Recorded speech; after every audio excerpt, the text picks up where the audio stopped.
তো এতগুলো সিঁড়িতে ওঠানামা করার পর প্রচণ্ড খিদে পেয়ে গেল আমাদের সবার, এবং চলে এলাম ওখানকার লোকাল খাবার দাবার টেস্ট করতে। আর নতুন জায়গা গিয়ে নতুন খাবার দাবার টেস্ট করার একটা আলাদাই মজা।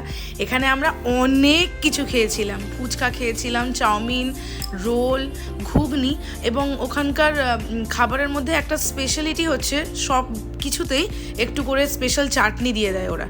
তো ফুচকাটা আমার অবশ্যই ফুচকা খেতে ভালোবাসি, কিন্তু কলকাতার ফুচকা ইজ বেস্ট অলওয়েজ। তো ওখানে অতটাও ভালো লাগেনি। চাউমিনটা দারুণ ছিল, তো ওখানে খুব কম টাকাতে ভালো চাউমিন পাওয়া যায়, তো এটা বেশ ভালো ব্যাপার। তো ওখান থেকে আমরা চলে এলাম ঋষিদার বাড়ির পাড়াতে, কারণ মার্কেট ঘোরা হয়ে গেল, খাবার দাবার খাওয়া হয়ে গেল, পুজো করা হয়ে গেল, আমার একটু নাচও হয়ে গেল। চলে এলাম তারপরে বাড়িতে এসে আমার মনে পড়লো আমাকে একটু চুড়ি কিনতে হবে। সবার জন্য গিফট, তো কোথাও গেলে তো আমরা প্রত্যেকের জন্যই কিনি, চেনা পরিচিত